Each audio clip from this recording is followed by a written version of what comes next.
Wallach on Law examines criminal cases and criminal justice and asks the question, we are tough on crime, but is that helping? Can we be smarter and make us safer? You want answers! I want the truth! You can't handle the truth! Ian Wallach is a criminal defense attorney and civil rights lawyer in Los Angeles and New York, whose cases have ranged from defense of the accused to the prosecution of governments in their treatment of convicts. He's a former Los Angeles deputy public defender and a frequent contributor on legal issues to radio and television shows nationwide. You're out of order!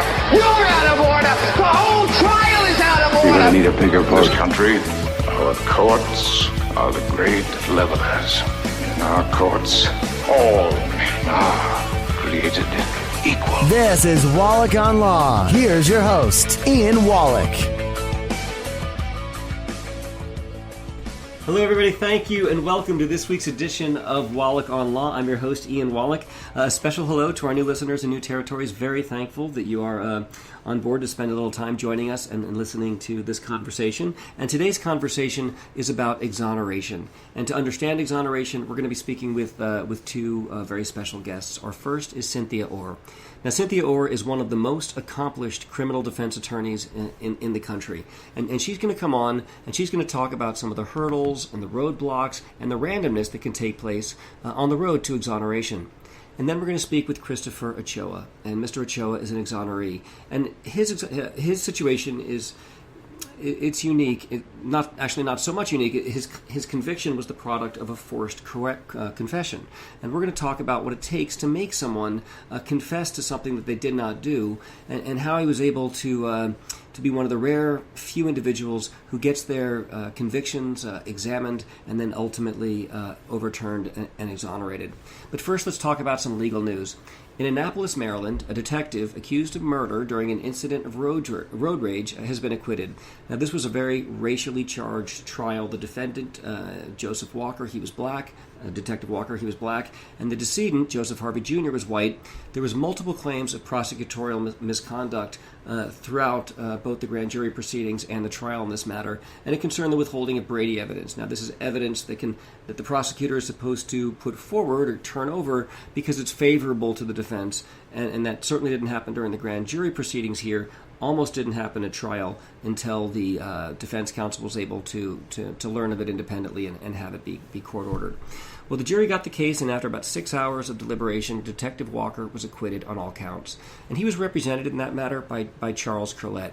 And Mr. Curlett was a guest on the show before. He came on to sort of talk about a change in Department of Justice policy that relates to the recording of witness interviews, and that's going to come into play during our conversation later today with Mr. Ochoa. But I want to tell you, I once did a trial with Mr. Curlett, and he's a great attorney. But during closing argument, the audience of the courtroom became filled with officers who had worked on the case. Everyone came in at the DA's order who had worked on the case to just sit in the pews while we did our closing arguments, and this was clearly done to impact the jury. I objected, but it's a public forum. My objection was overruled. In Detective Walker's trial, during trial and closing argument, the audience was filled with fellow officers of Detective Walker and supporters of the defense. Now, who is in the audience is not supposed to affect a jury's thought processes, but it does, and prosecutors have known this and used it as a tool for years, and those caught up in the criminal justice system need to be aware of it, and if they can, use it to their benefit as well. Now, Arizona just had the fourth botched execution of 2014. The execution of Joseph R. Wood took over 2 hours. Arizona's Attorney General has issued a temporary halt on the practice. Now, Mr. Wood's attorneys claim that he received 15 times the standard dosage of a painkiller and a sedative. The United States Attorney General Eric Holder has now called for disclosure of the contents of these death cocktails, these combinations of medicines that are used in these executions. But I don't think this is going to happen, because disclosing a cocktail recipe could lead to discovering the identity of the doctor who prescribed the medications that are inside of it. And the American Medical Association and the American Board of Anesthesiology condemn a physician's involvement in execution, and it can be a basis to revoke their license. So states respond by passing laws and enacting measures that hide the identity of doctors that perform these procedures so they can keep their licenses and go on and treat other patients. Now, just to be clear, that means that governments and states help licensed professionals hide their identities from their licensing agencies so they can violate that licensing agency's rules. That's kind of like if you were to imagine hiring a lawyer to teach a witness how to perjure himself effectively on the stand, but hiding that fact so that lawyer could still go out there and practice when clearly they should not. And lastly in news, I got to talk a little bit more recap on this Manassas warrant. I don't know if you've been following this. The backstory is a 17-year-old boy and his 15-year-old girlfriend were sending each other pictures of their private parts, and a parent of the girl found the phone and wanted the boy punished, and filled a report, and the boy was punished. But he was charged with first, possession of child pornography for having the picture, and second, manufacturing child pornography for taking pictures of himself. And as you know, these charges have absolutely horrific life consequences.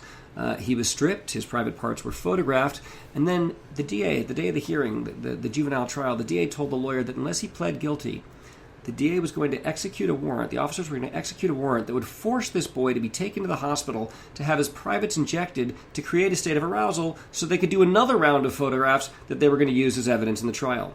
Now, the lawyer freaked out. They told the press inquired. The Manassas Police Department released a statement stating, no, we would never authorize such an intrusive practice, but didn't expressly deny doing so. And then later, journalism helped prove that this thing had actually happened. It did happen. They acknowledged that it happened. The practice was caught. The practice was stopped, at least for now. But let's talk about at least 5 reasons why this is all just so messed up. I mean, first of all, child porn statutes are designed to protect against a different, infinitely more insidious, much more heinous evil. Sending a text message with a picture of yourself when you're under the age of 18 does not render one, in my opinion, or most people's opinion for that matter, a child pornographer. Second, the Manassas Police Department issued a public statement that essentially denied that they got this warrant when they had.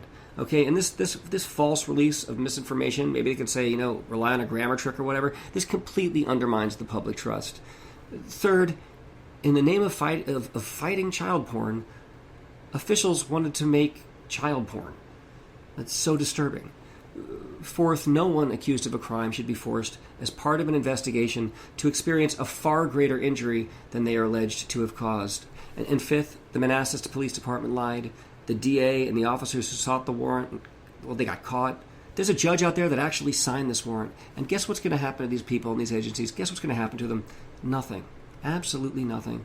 They're still going to keep their jobs in juvenile justice, determining the fate and the futures of children.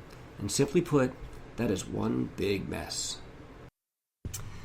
Okay, so we are welcoming to the show, in order to sort of understand the process and some of the hurdles of exoneration, Cynthia Orr. And Counsel Orr has an absolutely stellar reputation. She's a partner in the firm of Goldstein & Hilly in San Antonio.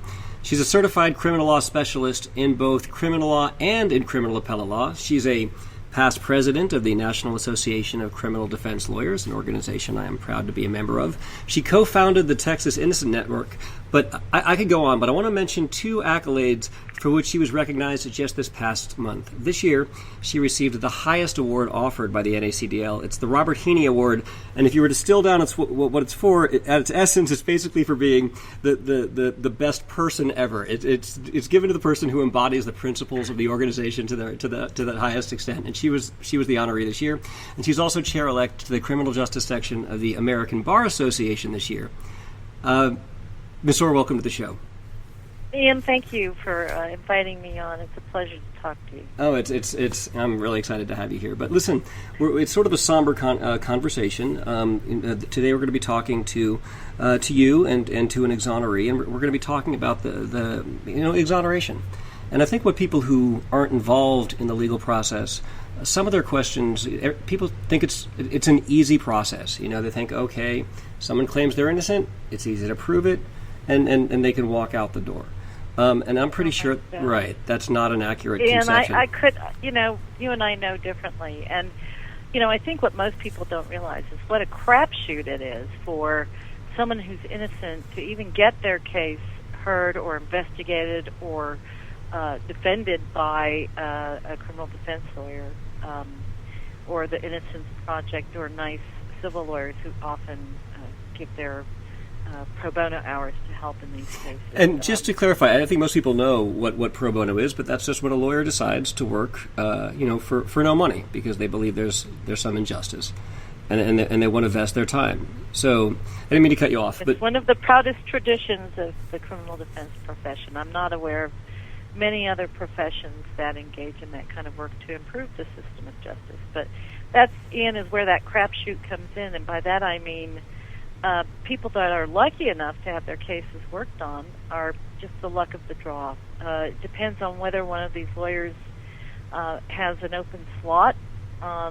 They're scheduled to do some free work on one of these cases when the request comes in, or whether it's caught the eye of the Innocence Project, or whether a lawyer has the inclination to assist when they're called on to help. So, and again, I worry about the numbers of people that we never hear about. Sure. And I guess the individual, I mean, it's frequent in my experience that individuals who are charged with crimes are able to be manipulated more easily by the system are individuals who don't really have skills as far as writing or communicating or expressing their ideas. And it seems like any understanding, right, of what the process requires. Yeah. So in that situation, those individuals, it's highly unlikely that someone's going to be like that. It's highly unlikely that anybody's going to be able to. Such a small percentage of people are going to be able to get to you, but that's right. Let's imagine that or take an example where one person is one of these very fortunate individuals, and fortunate is an odd word to use for someone who's been convicted of something that they haven't done, but they're able to actually get their letter to you on your desk during a period when you are actually have the time and are willing to give your own pro bono time, your own free time, to examine a claim of innocence, and you read the letter. What would your next step be? Well, I would, of course, go meet them. Would talk to all their lawyers. I'd examine what the records revealed, and then I would start drilling down and seeing what the rest of the story is, because there's always the rest of the story when someone's wrongly convicted, whether it's a coerced to confession, a jailhouse snitch telling a story to reduce their own criminal exposure, a falsified science dry labbing where scientists make up results that don't really. What do you mean? I'm sorry. When you use the word dry labbing, what are you referring to? I'm talking about bald-faced lies. That is, someone types up a report as if they've done testing when they haven't done any, and so the term dry labbing means there hasn't been any labbing at all, and so they just make it up to fit the police theory. Pretty common, and sad that we have a name for it because it's become so common. Sure. But there's any number of things that have led to the false conviction, sometimes really bad defense lawyering as well. And then helping to make sure that sees the light of day, hoping that you get a court that will listen to it and that you're not so far along in the proceedings where you can't raise the claims. But let me stop you right there. Sure. I mean, could there be a time legally where, even though there might be some like rock solid, indisputable, newfound evidence of innocence, an attorney was precluded, or shouldn't there always be some legal vehicle? You know, even though all the appellate appeals are the processes are exhausted, there has to be. Isn't there always some way to reopen a case? There's two so terribly shocking things. That is, one. In the vast majority of jurisdictions, the law does not recognize that innocence gets you relief, and that you need to have also some wrong and constitutional wrong in how your trial was conducted or the proceeding was conducted, or you may have been duty-bound to have discovered this information sooner, and because you didn't, you're just out of luck. So we've got that legal impediment that the law doesn't recognize that innocence is somehow a legal claim that opens up the jailhouse doors, and the Supreme Court's written about that and what a terrible thing that is. But the other thing that stands as a natural impediment is, and what I find most frustrating and mystifying, is that prosecutors tend to stick by these convictions after it becomes really evident to them that they ought to help you overcome these procedural hurdles, whatever they might do, and unlike the jailhouse doors, and let the innocent person go free. It's always surprised me, but you very rarely encounter an enlightened prosecutor, although they're out there, that says, "Oh my gosh, this is a terrible wrong. Let's fix it. It's shocking. I know out here we have there's at least one judge I know who's a former prosecutor who actually devotes a fair amount of his time keeping in touch with people who he sent behind bars to find out if he wants to make applications for their early release. It's Judge Mitchell, but they are few and far between. Why do you think that is? Why would a prosecutor, or why would a bench officer, why would a judge be averse to potentially releasing someone who's doing time for a crime they didn't commit?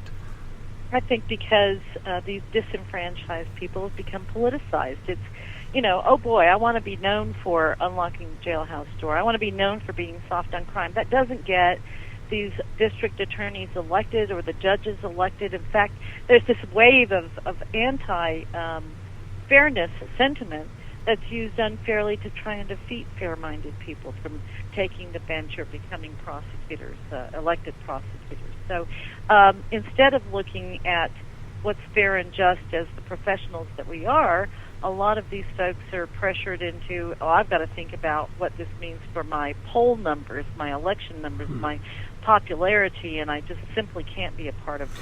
I've often thought out here that a lot of people I know go into. I mean, I know some wonderful people who are prosecutors. I know some wonderful criminal defense attorneys who are former prosecutors. But there's certainly a sentiment. If I can show a prosecutor that my client didn't do the crime that he's accused of, one's even said, well, we're not in the business of dismissing cases. I've been told that, he must have done something similar. And there seems to be such an angry mindset imposed upon individuals who are accused of something. And a lot of that, I fear, stems from people who decide to become prosecutors. And I don't know how to change it. It's probably a subject for another. We're told not to care about these people. Right. They've lost credibility the instant they're charged.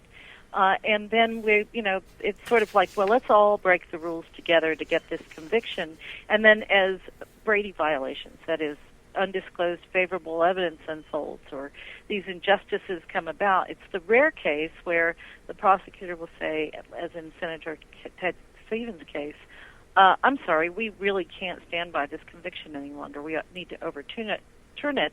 But, at that point, the damage is done. Or when a judge says, I'm going to call upon an investigation of this process and we're going to correct the wrong.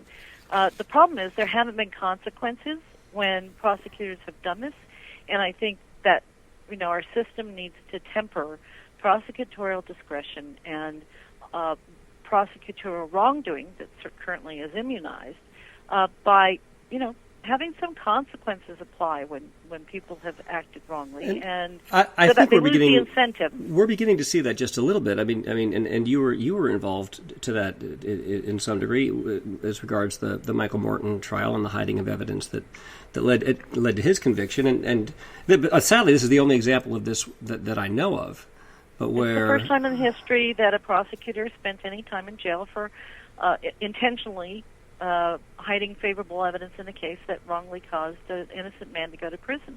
I hope it's not the last time, but I hope it is enough of an impact that'll make prosecutors decide, I'm a professional, I love my law license, I'm not going to do that kind of misconduct.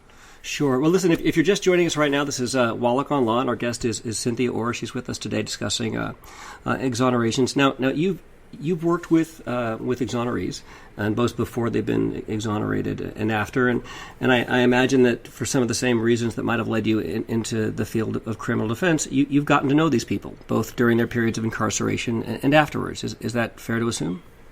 Sure. What skill sets were made available by the state to help someone who's been wrongly convicted for a period of time re-enter into society? Nothing's done. Nothing's done to help them re-enter into society. Not when they're guilty and serve their time, or when they're exonerated and they're suddenly released. They're sort of, like Rip Van Winkle, tossed into modern society without having had any assistance to adapt. And some do very well, and some do very poorly. I have a pro bono case. I have one case that I've been working on, fortunately with the New York Innocence Project, and it deals with some conduct that exonerees, because a lot of them end up with substantial either substance abuse or other problems afterwards, and they say it's one of the clearest examples of post-traumatic stress disorder. Right. Absolutely what I was thinking. Yep, you're right, Ian. And there are zero skill sets that are given. And when I was talking to some of the social workers over there, they said normally what the pattern is these people come out, they're well received because of a good social conscience, in the community, but they can't get jobs.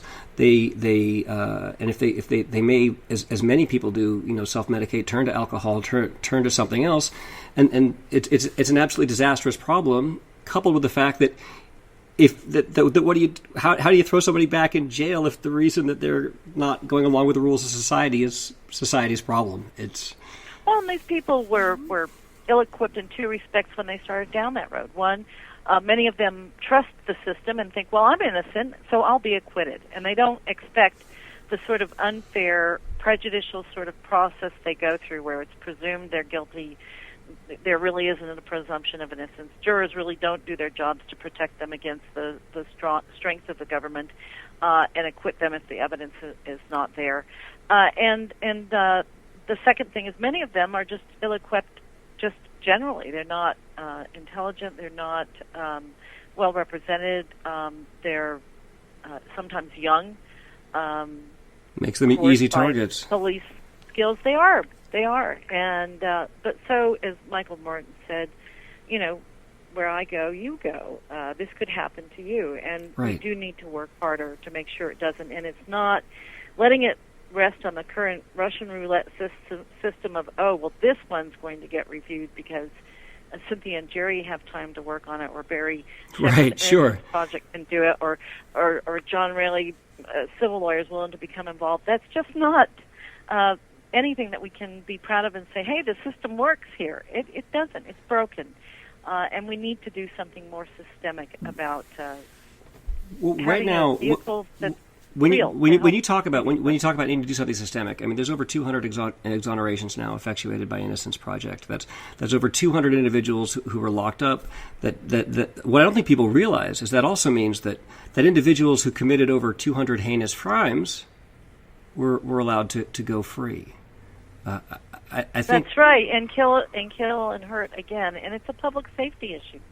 It's not a bleeding heart liberal issue. We really need to get it right, not because it's morally right alone, but because we need to make sure that folks that are dangerous don't get to go kill again. And we know in Michael Morton's case that there was a cold case with Mark Allen Norwood's DNA there at the scene.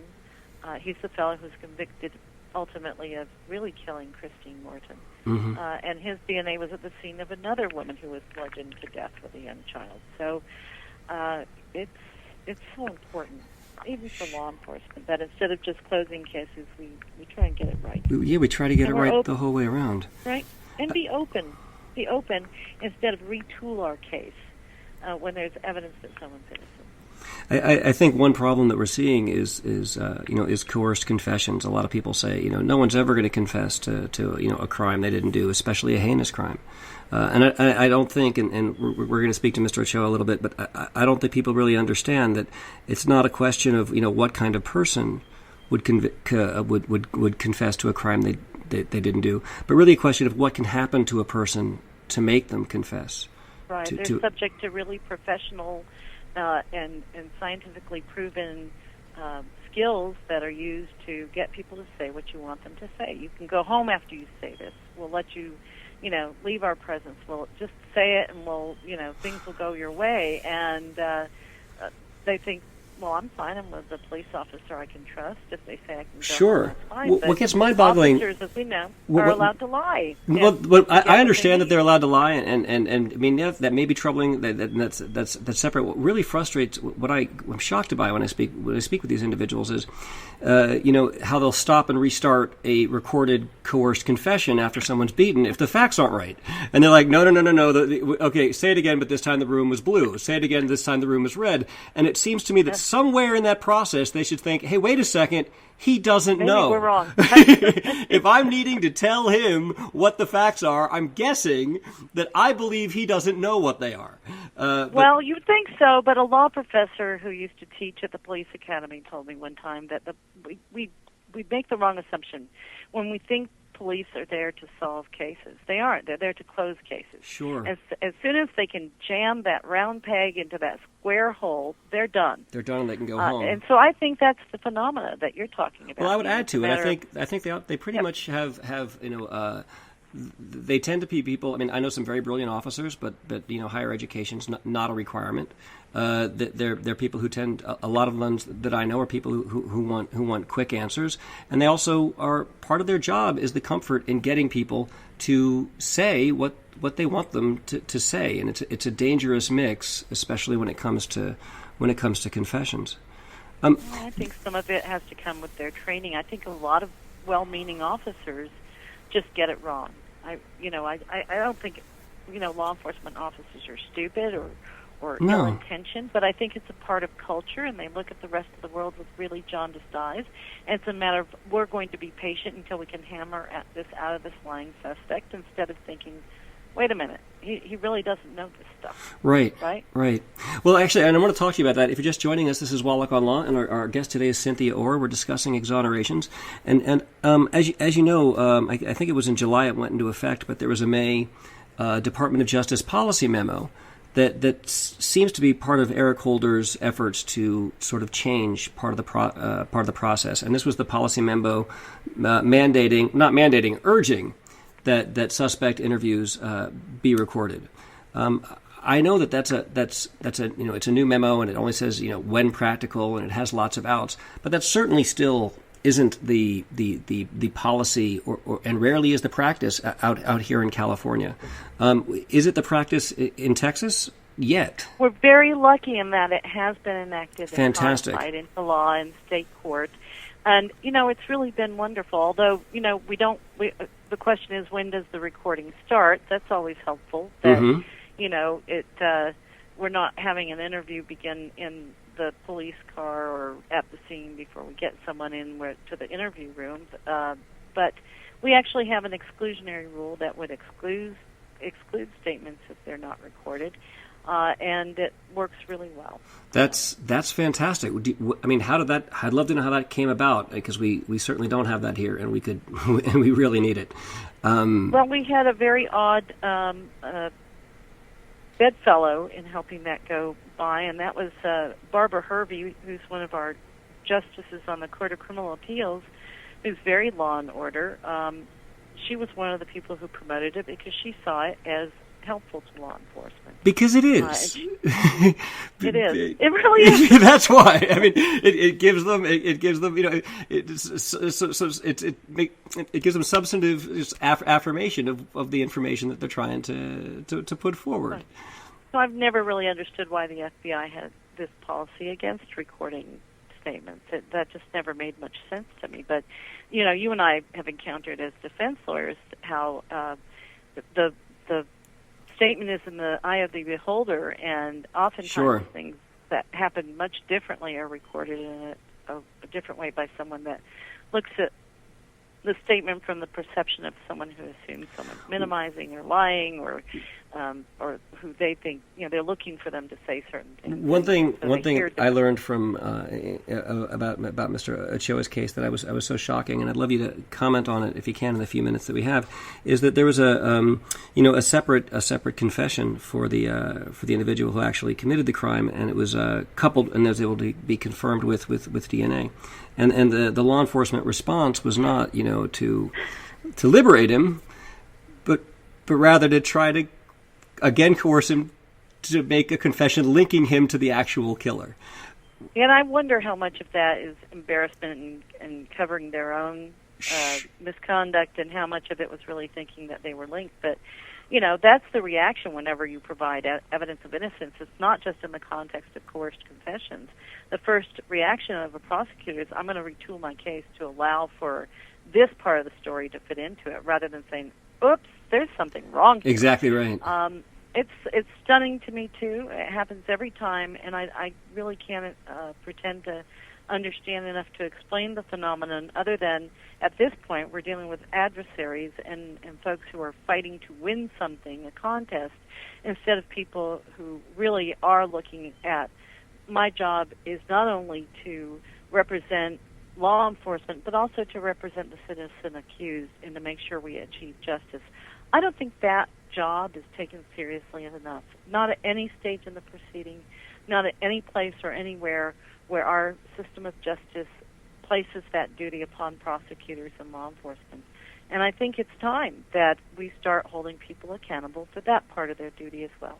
Well, here. I know I fully support that. Listen, Cynthia, first of all, congratulations for your week and for all the awards that you deserved. Also, thank you for for giving your time and helping us sort of understand this process and because the more we talk about it, hopefully we can bring about some change. Thank you. Thanks so much for joining us. With your help and with your program, Ian, thank you so much. If you want to learn more about Miss Orr, well, first of all, you can Google her. Her name is going to pop up absolutely everywhere. And you can read about just more recent work of hers in the Cameron Todd Willingham case, which is troubling because, as you will find out, Mr. Willingham might have been exonerated had he not been executed. But you can also, her website, www.ggandh.com, and they're in San Antonio, Texas. And it's just an absolute honor. It was an absolute honor to have her on the show. Now, Christopher Ochoa is an exoneree, and his story is exceptionally compelling. He was convicted of the rape and murder of a woman named Nancy DePriest, and he had no involvement whatsoever with the crime. What we're going to learn, and what's so troubling, in his conviction was largely the result of a forced and coerced confession. This is an issue that's been very much in the news lately, as you guys know, as a result of some changes in Department of Justice policy. But he's going to give us sort of his personal experience, and it's very kind of him to join us and tell us what that means. Now, in October 1988, a 20-year-old woman named Nancy DePriest was working alone at a Pizza Hut, and she was raped and she was murdered. And days later, Mr. Ochoa and another man named Mr. Danziger were arrested in connection with that investigation. Mr. Ochoa, thank you for being on our show so much.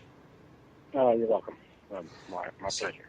So I know it's going to be kind of sticky, kind of difficult for you to talk about it. I'm really thankful that you're here. But when did you first learn that you had been arrested for murder? It was pretty. This murder and rape of this young woman happened at one of the local Pizza Huts in Austin, Texas. At that time, me and my roommate were working at other Pizza Huts. But essentially, the Pizza Hut where the crime occurred, it was closed for the crime scene investigation and all this kind of stuff. When they reopened it, my roommate was driving me back home from somewhere, and we were driving. The Pizza Hut where it happened was right on the way, right off the interstate. And he, for some reason or another, wanted to go see where the crime happened. Curiosity, I guess. Teenager. He was like 19. I was like 21. And, like my attorney said, that in itself is not a crime, but the suspicion. So we go into, he insists on going to Pizza Hut. We go in there, and he orders beer for both of us, which he ordered it. He was underage. Bottom, to make a long story short, he raises a toast to the memory of the victim in the restaurant. And then, to me, that in itself, we left shortly thereafter. They had a security guard posted there.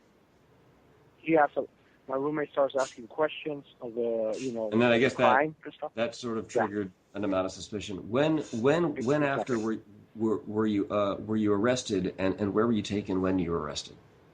I was picked up on a Friday for questioning and obviously the police department said, well, we're going to question you about a burglary. And being a young kid, I had never been in trouble before. I assumed burglary and robbery to me is the same thing. You're taking people's stuff, right? So, but at that time, when they tell me about the burglary, I said, well, because they had this crime that they had not solved. Mm-hmm.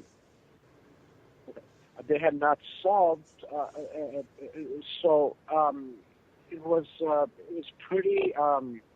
So everybody, all the Pizza Huts knew about, all the employees. We knew that there was an unsolved crime. So in the back of my mind, well, when I asked the cops, so when they're taking me to the station, I asked them, "Is this?" When they said about the burglary, well, they drove me to the police station. I said, "Is this?"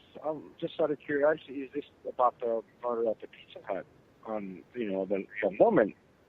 And they said, "No, it's not about that. It's about a burglary." Well, it was about. I was already a suspect at that time. Obviously, police officers are allowed to lie to suspects or whatnot. Right. But, sure. There's no prohibition on that. Yeah. So then, the cops take me in and ask me a couple questions about a burglary, but all of a sudden, within 2 minutes, I'm being interrogated for this murder. What was your initial response? I mean, do you remember what was your initial emotional response when you? I said, I don't know. I mean, I don't know nothing about it. I mean, I don't know. And the cop, they sent in the bad cop. He was the first one to come in. What did he? I apologize. There were several officers. When you say the bad cop, was he physically imposing? Was he vocally imposing? All of it. Physically imposing, vocal, and he wasn't. At that time, I didn't know, and he was playing a good cop. There was a good cop, bad cop role, like TV, right? But he comes at me and said, "What do you know about this crime?" And I don't know. I said, "I don't know anything." And then he says, "Well, why were you asking about the crime when our detectives came to pick you up for a burglary?" Ask you about a burglary. Well, he lied to me. So I said, I was just curious.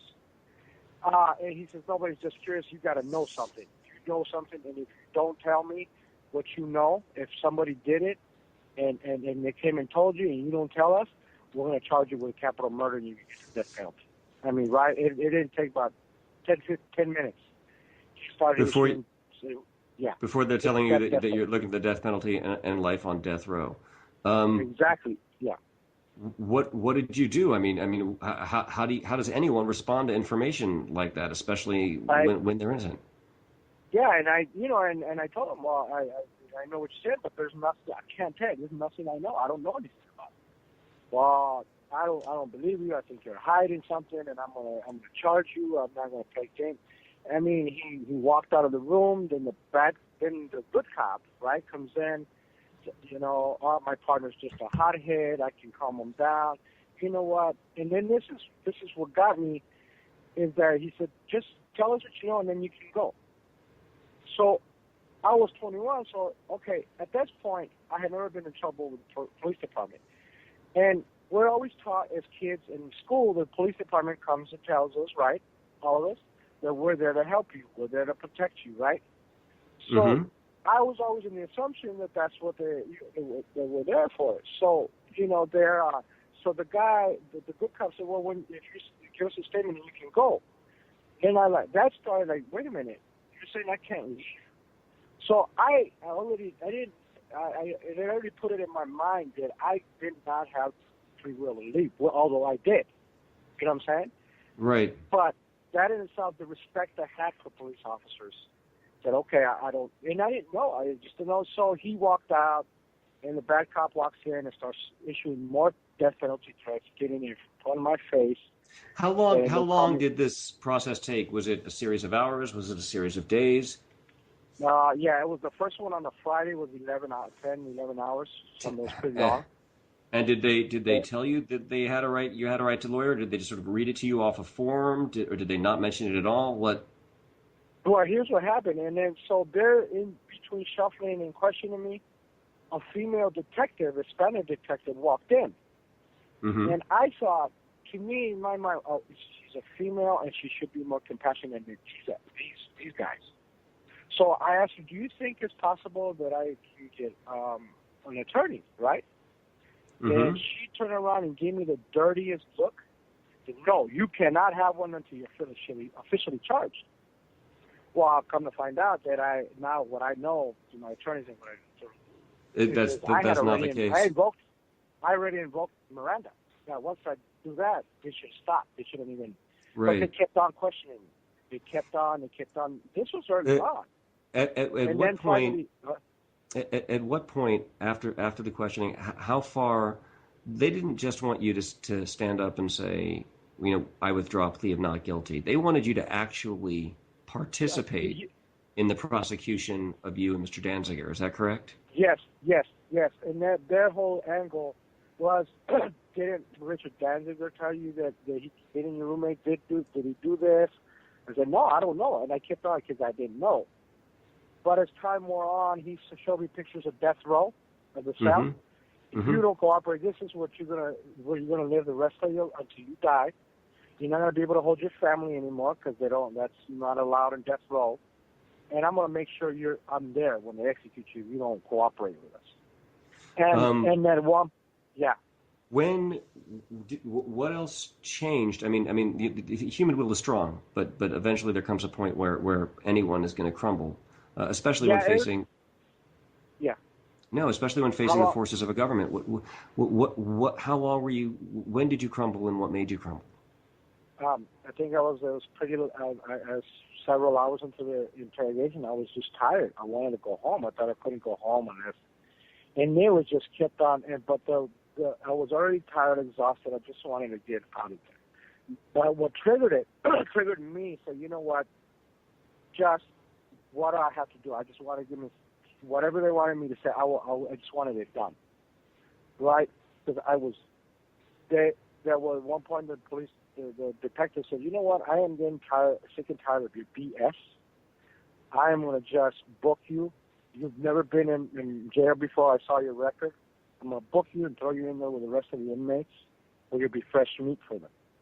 So I took that to mean jailhouse rape, right? Right, sure. And that is when I said, you know what? What do you want? What do you want me to do? So that's when they read me with Miranda rights. When I had already just said, But basically, they wanted me to say Richard Danziger was the one that did it. Mm-hmm. So bad cop pulls off the typewriter. He's giving me leading questions. Or when you say leading questions, what do you mean? Like, is he? Yeah, is it kind of like okay. When you went into pizza, this item was there, right? Or something like that. And I said, okay, yes, it was there, because I didn't know. Or that was the third question. That was the third. That was the style that he did. I had three statements, but that's the style. Like in the first one, he said, "Well, Richard Danziger came and told you, right, that he did this, didn't he? Come brag about it." And I would just repeat what he said, and then he would type it. That was the first confession on a Friday, and then Friday, and then I thought I was going to be able to go home once I signed I signed that statement, which isn't involved. I was just putting all the blame on Richard, but I just didn't know. So, I have to ask. I mean, I think what you're saying is that your will was so beaten down that you actually believed that if you confessed to a murder, you'd be let out the door. Is that? Yeah. And I thought that, okay, I give him a statement, it'll be all sorted out by the defense attorney and the prosecution, and it'll be sorted out. Because the justice system is we're taught that that's what it's supposed to do, right? People get accused, they sort it out. But that didn't happen. So, and then they took me to go give blood samples and all that, and then they put me up at a hotel on the weekend after that first statement. I called. That's at that point when put me in a hotel because they said we're afraid that Richard is going to hurt you because you did give a statement. So they told me not to see anybody, not to talk to anybody. So that they ordered room service at the police department's expense, all that stuff. But at some point in that weekend, Saturday, I called my roommate. I said, you know what? I think my other roommate, I had like 2-3 roommates. I think I'm going to need an attorney. So, because I didn't have contact with my family actually, so I was already arrested. Because that was my first initial. When they gave these recordings to you, These weren't recorded. They weren't actually like sound audio recordings, right? Or they were typings. The first one was typing, but then they take me back on Monday. They pick me up to the police department and says, now we know, and this is the direct word, now we know you're guilty because you called your roommate and you asked him for an attorney, and only guilty people ask for an attorney. So now it's taking me for another 12 hours of questioning. These were audio tape. This second round of questioning, now they wanted me to give statements to the effect. The first statement in the morning, and the death penalty was still there. My mind was still mush. I was in jail. I had never been in there. So, Mr. Ochoa, here in the cases where we have with coerced or forced confessions, the convicted party is usually exonerated in one of two ways, and I know both of those ways were at issue in your case. First is DNA. DNA can come up and prove that somebody else was ultimately responsible. The second is that the content of this person's confession doesn't have anything to do with the facts. It talks about a whole different group of people, different places. It just doesn't fit, and you can tell that it was written by someone that wanted the content to fit the crime rather than someone who was literally investigating a crime. In your case, did they make you go through different rounds of recorded interviews to try to get and stop? How did they get the right recording?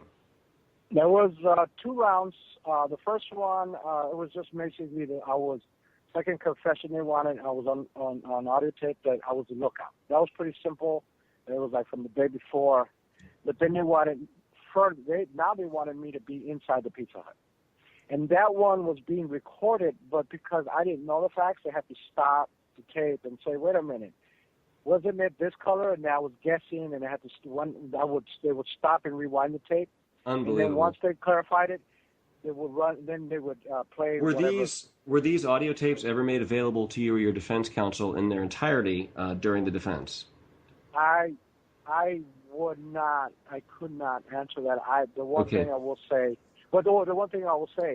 once that they were having the third audio tape, the second audio tape was they were having trouble because I didn't know the facts. So at that point, one of the detectives threw a chair at my head because he got frustrated because I was like getting it wrong. And then at that point, the other detective said, you know what, why don't we just type it? So they started typing the confession, the alleged, confession, false confession. And then, so once that happened, then I was arrested. And then, later on, years later, when I had civil attorneys, when the post-conviction process came up, and then my attorneys, the Innocence Project, came in and tried to help me, what they realized is that one tape that I was saying that I was getting it wrong because that one tape that they wanted, that for some reason was missing. Unbelievable. My attorney called me and said, "What happened? Where is this tape? There's not." So the attorney figured it out because when you go interrogation, you got to mark down the time it came in and came out. So there was a 4-hour lap between the final confession. There was a 4-hour gap in there. Right. So that's where it was. So they actually. Now, in your case, even that wasn't enough to even get you a retrial or an acquittal, correct? It took. No, because my defense attorneys dropped the ball. They never investigated they never even bothered to look at the confession, the facts, does it fit? The DA, the prosecutor didn't do her job either, which is her job. If your linchpin is that confession, and I'm also attorney, and now I'm I'm an attorney now. You, like you said earlier, you corroborate these. Nothing was corroborated. Nothing. I mean, this only falls apart because of DNA, and Innocence Project just starts really digging. Right. Now, Mr. Ochoa, there was actually what also contributed was a confession, right, by Mr. Akim Marino.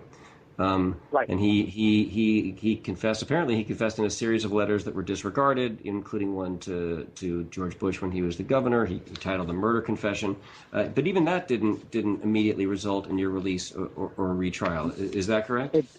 That's correct. I went to prison about 19. Actually, went convicted, and they sent me to the prison. 1990. This guy started, I think, confessing in 1996. And I didn't get a visit from the police department until 1998. Unbelievable. but even then they were not trying to clear me. They were trying to link me and Richard to this guy. Unbelievable. There was no links to be made. Then once that in '98 when they came and questioned me, I was a lot smarter then. I was older. I just shut down because I just said, you know what, I did, and I did tell them, you know what, because this was two reasons I did this. I said, number one, you started to play that bad cop, good cop. I don't want to talk to you, and you know what, I did the crime. Let me do my time. There are two reasons why I said that. Because Washington, I saw the Shawshank Redemption while in prison, and I know how that ended. I said, wait a minute, if I start, and behind my mind, if I start saying that I'm innocent to these guys, what if they have something that they'll destroy that proves my innocence? I just want them to think that I'm still claiming this. So I ended the interview, and immediately I went to try to get a hold of Barry Scheck. And then that led me to Wisconsin Innocence Project. Then they stepped in.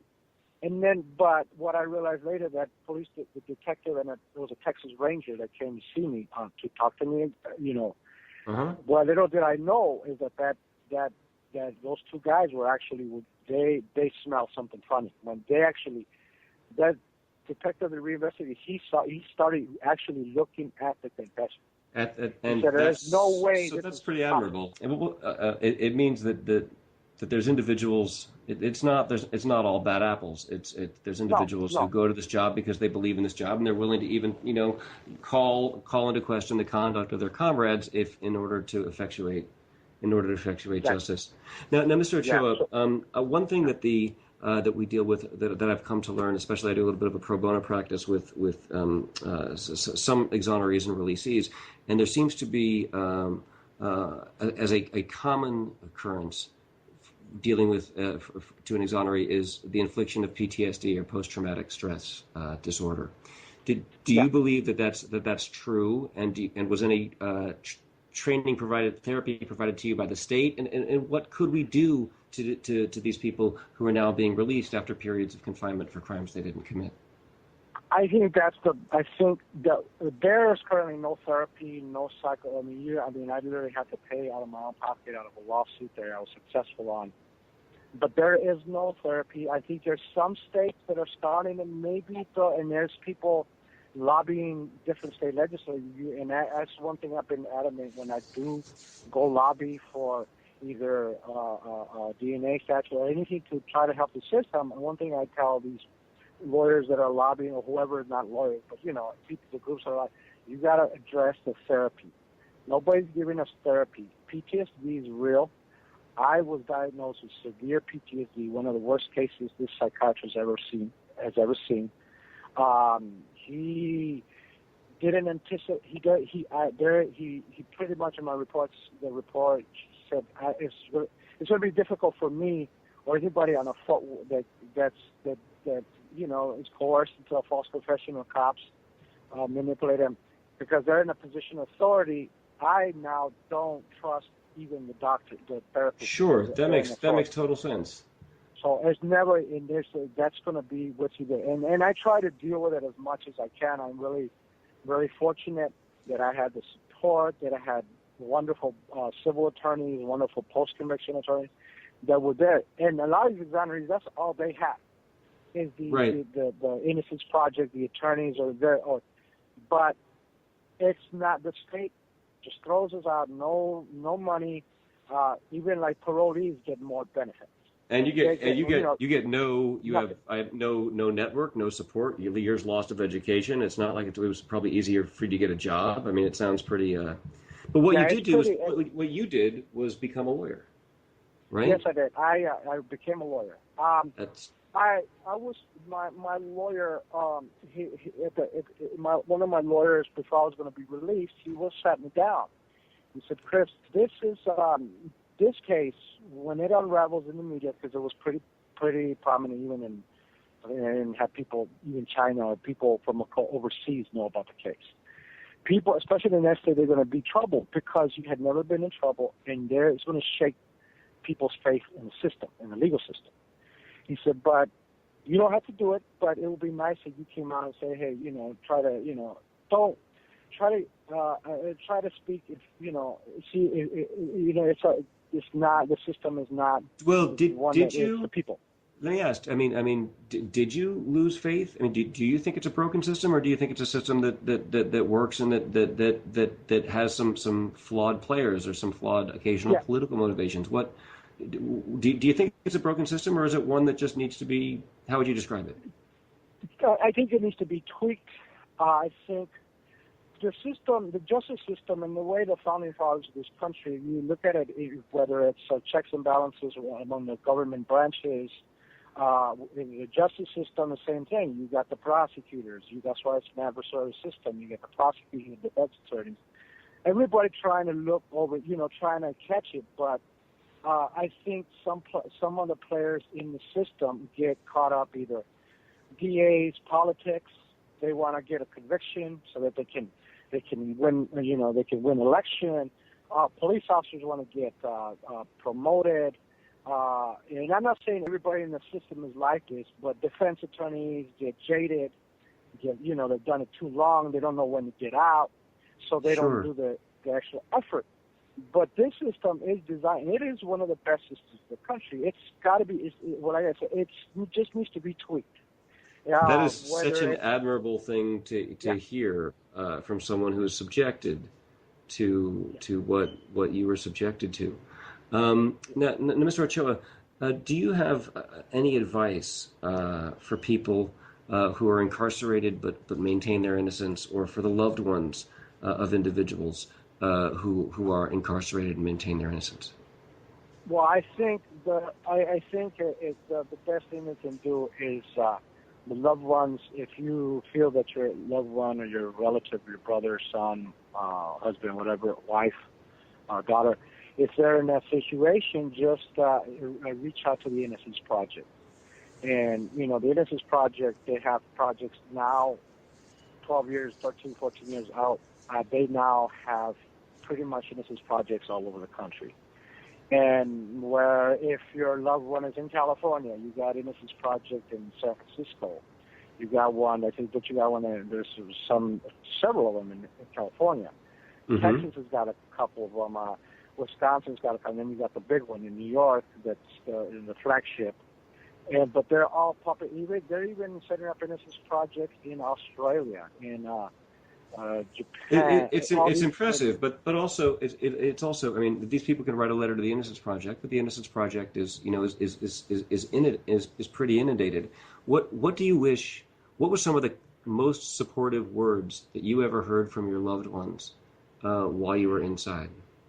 The biggest support is the first thing is they never gave up on me. They were there, and the one thing my dad taught me, he said, you know what? They've accused you of this, but you know what? You behave in prison.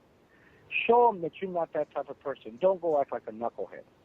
Just do. And I know he says hard. Show them that you're not this animal that they say. And I did. I followed my. And I was a model prisoner. And well, you've been more than that, than a model prisoner. I mean, Mr. Ochoa, what you endured is incomprehensible. It's just incomprehensible to me. But the fact that you're willing to speak about it, to share your story, is not only incredibly admirable on your part, but hopefully it will bring about change, not only as far as quality and caliber of defense, but oversight and prosecution in hopefully making skill sets available to individuals upon release. Thank you so much for what you're doing, and thanks for being on my show. Thank you so much. Thank you. You're welcome. All right, well, that's going to wrap up our show. Thank you for joining us. Thank you for listening in. A very warm thank you to our guests, Cynthia Orr and Christopher Ochoa. If you want to follow what we do, go to renovatejustice.com. And if you have any thoughts or any comments, send those to me at change@renovatejustice.com. I also maintain a blog at trialfiend.com, and you can contact me directly at wallachlegal.com. Special thanks to our producers, Mark Goldman and Ryan McCormick in New York. And remember, folks, let's keep using our heads. Let's stop using our hate. I'll see you next week.